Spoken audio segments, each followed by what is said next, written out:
Good morning, and thanks for watching another Glenn Maney Talks Chelsea. I didn't make this vlog last night deliberately. I was 3 sheets to the wind. I was 2 bottles of wine and some Guinnesses in, and I thought best not. You don't want to see a fat old bloke just dribbling on screen. So and also thanks to those people that invited me to their vlogs and their podcast straight after the game. And sorry, I didn't turn up. That's because I've just explained why. Don't often do after game podcasts. But thanks for the invites anyway. It's really really nice, yeah, and really appreciated.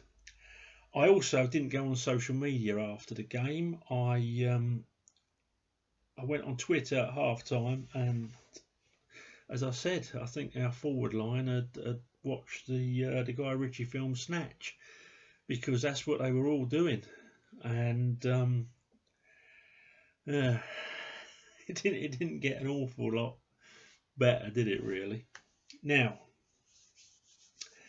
I've been on social media this morning, and it's just lunacy, and it's just lunacy. I've got to say sorry, by the way, to those people that I've labelled cabbages. I feel I must make this apology.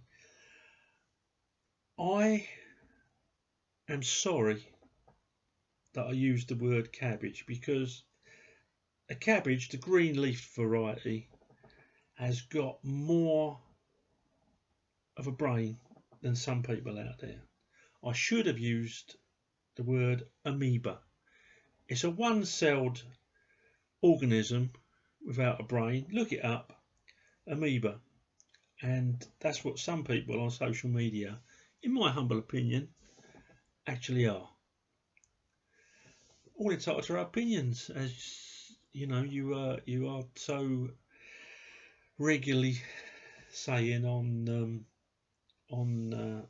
social media. So Arsenal 3, Chelsea 1. Right, hands up. I'm going to put my hands up and say right now, Frank Lampard is a Chelsea legend to me. He was part of a team that brought such success that I couldn't thank him enough. Having watched years and years of Chelsea with the odd bit of success, but largely not winning anything, that team came along.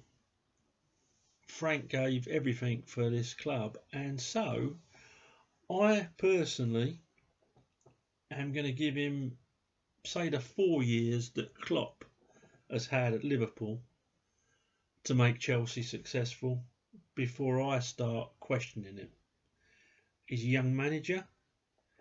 He's going to make mistakes, but I've seen enough to think that if he carries on learning and he carries on developing and he carries on getting the support from the club, we will be successful. And when we are, it'll be an era of success. That's my position. Everyone's entitled to their opinion, but what I've watched this morning, Lampard out, Mendy worst goalkeeper in the world, N'Golo Kante worst midfielder in the world. My brain can't take all that drivel in, if I'm honest with you. So that's why I don't spend large amount of time on social media. But that's it. That's where I stand on Frank. I'm behind the project. I knew there'd be big bumps in the road, and it's these times where they need our support. Not negativity, our support.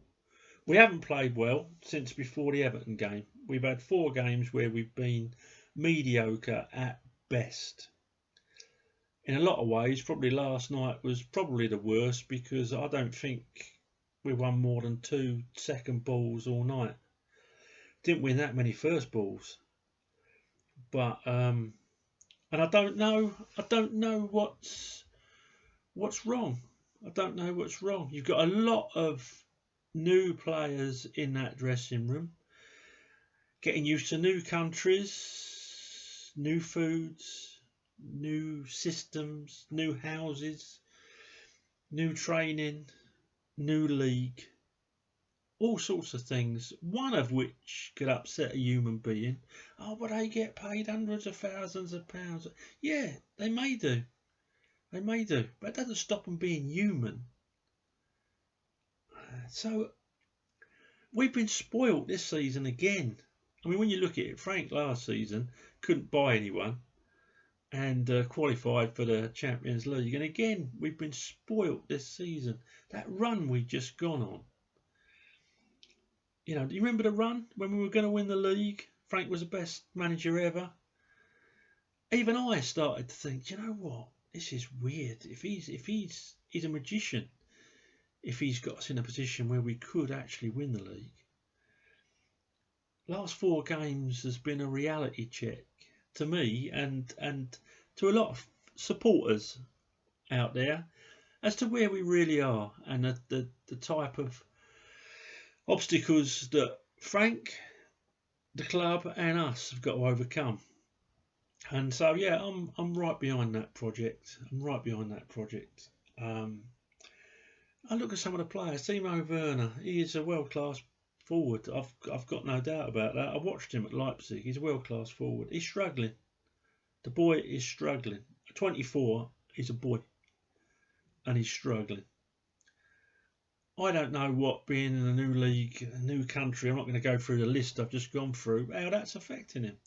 And a little bit down in confidence. You know what it's like for a forward. He needs our support. Personally, I'd play him down the middle. Give him a few games just down the middle to get his mojo back. Maybe a rest, a couple of games, and then down the middle, personally. But I'm not Frankie Lampard, am I? So, Kai Havertz, young man, struggling. Don't know why. Probably some things off that list. Maybe all of them. Maybe one. A lot of people out there, for whatever reason, maybe carrying injuries, I don't know, struggling. And sometimes you get 6 or 7 in a team, we're all struggling at the same time. And what do you get? We get the sort of performances that we've seen the last 4 games. Even the 3-0 win over West Ham. Even that was, we were poor. We were poor. We were more clinical than them. That's not hard. West Ham in front of goal. It's like, I don't know. It's like watching Stevie Wonder playing table tennis, isn't it?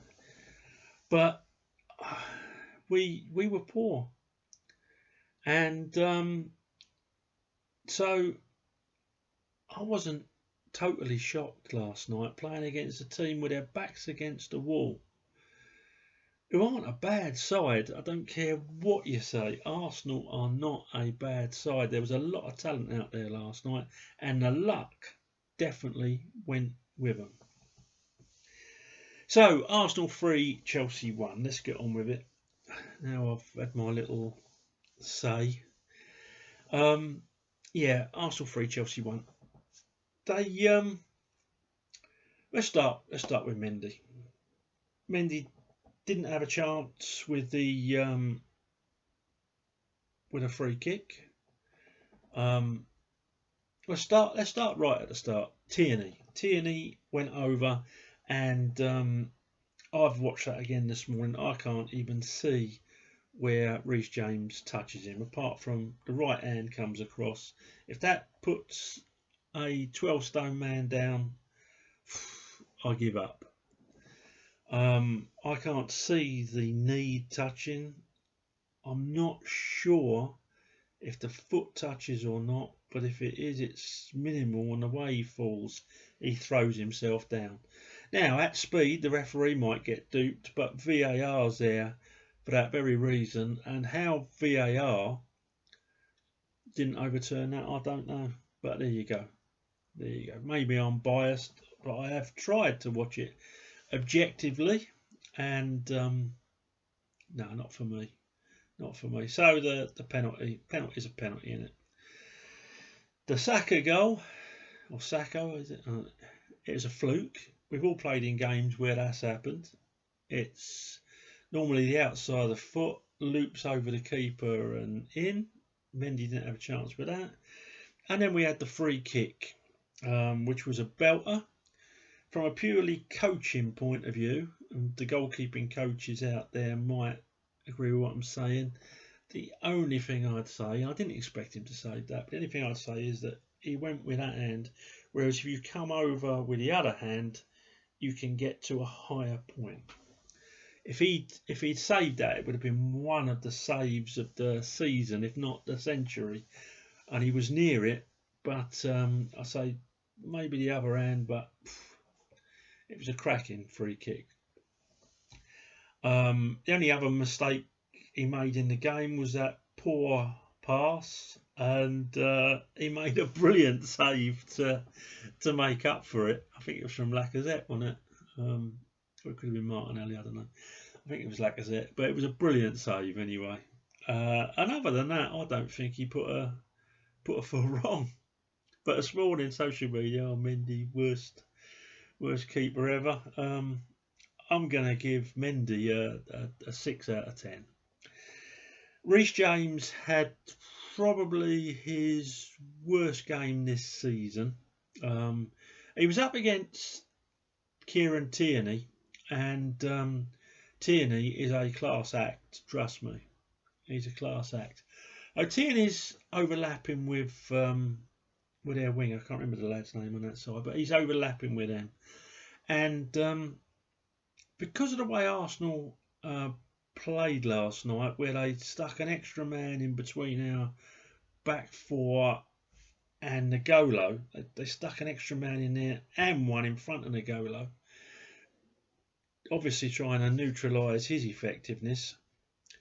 He wasn't getting across as much to help Reece James out. Reece James was left exposed, but he did have a poor game anyway. Some of his passing decisions were not Reece James like, and last night Reece is going to get a 5 from me. Even some of the balls he put in. Did anyone else think that instead of being driven, a lot of them balls were just floated? I mean, I personally would have brought Giroud on, but I still don't think the service was that great. There weren't many driven balls in there. It was all sort of lofted.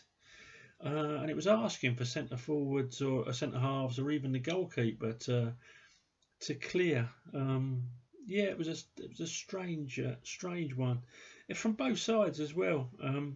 Chilwell was okay. I think he's carrying an injury. He certainly was penned back a lot of the time doing his defensive work. But I'm going to give Chilwell a 6. Zuma, I thought was really good again. Same with Thiago Silva. They're going to get a 7 each from me. They were okay. Midfield, N'Golo. Last few games, last night there was a reason he was getting drawn 2 different ways, and trying to cover it to the lads' credit. But he's not played his best since before the Everton game. Up until the Everton game, I thought he was in pole position for our Player of the Year. Suddenly, according to social media, he's the worst midfielder in the world. You couldn't write it, could you? You could not write it. I don't know what game these people watch. But yeah, he didn't have his best last night. He's only going to get a 5 from me. Gave the ball away a lot, under pressure a lot. Second half he improved. I'll give him his due. And in that position he helped make a few opportunities that we should have really put an end product to. But it just wasn't going for us last night. Just was not going for us. Kovacic was okay. Didn't really offer much as far as I could see, but he gets a 6 from me. And Mason Mount, very unlucky, wasn't he, hitting a post. That was a cracking free kick.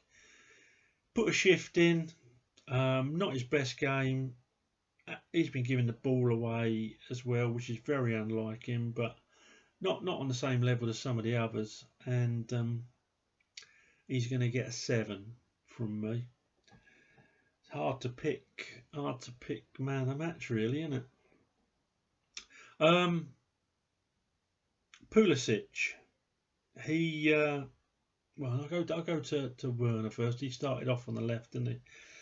Werner is suffering, as I've said, and I'd like to see him played down the middle. Down to Big Frank at the end of the day, innit? But I'd like to see Werner maybe rested for a game and then played straight down the middle for 3 or 4 games.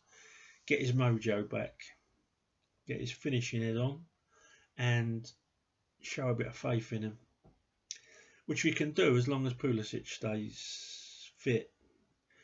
Werner last night gets a 5. Pulisic on the other wing looked dangerous at times, looked frustrated, didn't always get the ball he should have got from his teammates. He gets a 7.5 from me. Still not up to his best, but tried.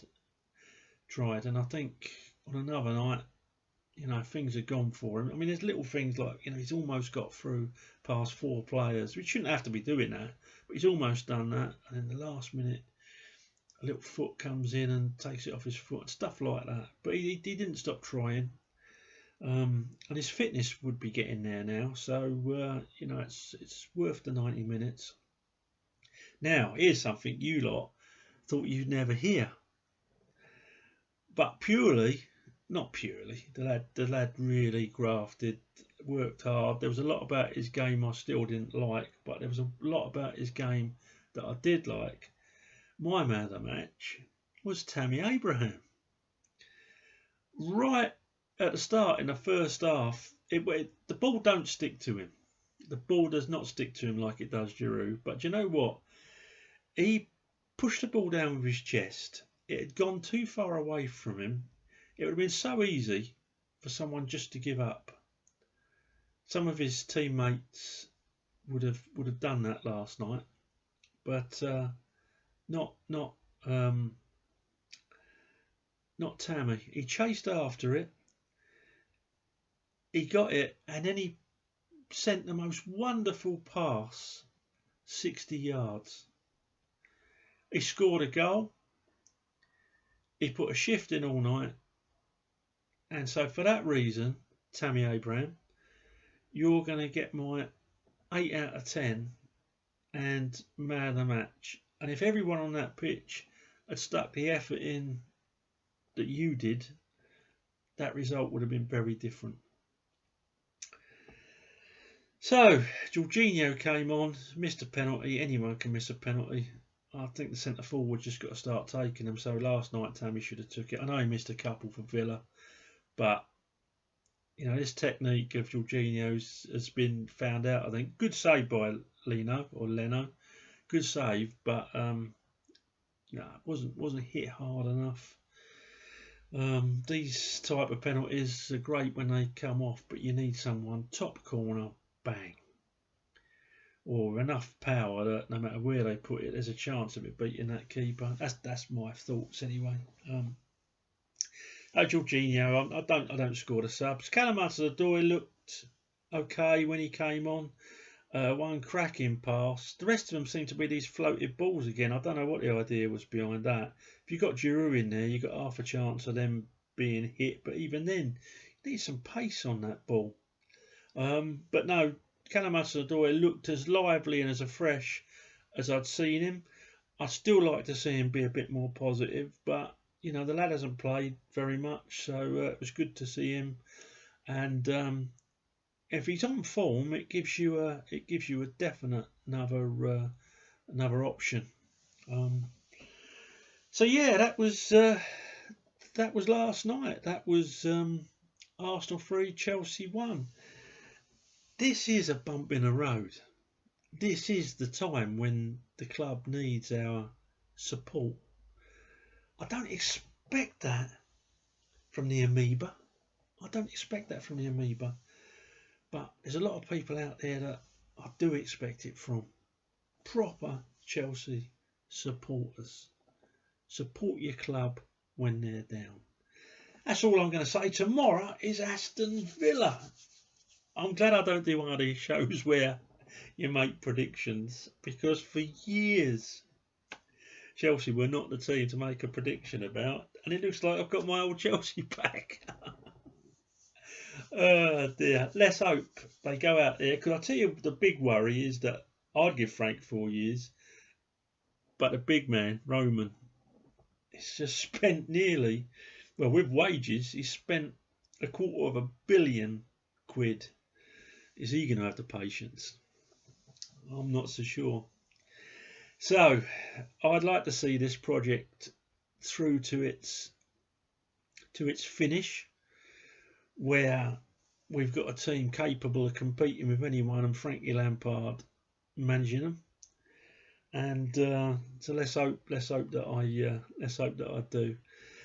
I probably stay away from social media apart from posting this vlog, because I haven't got the will or the I haven't got the will to even discuss with the amoeba.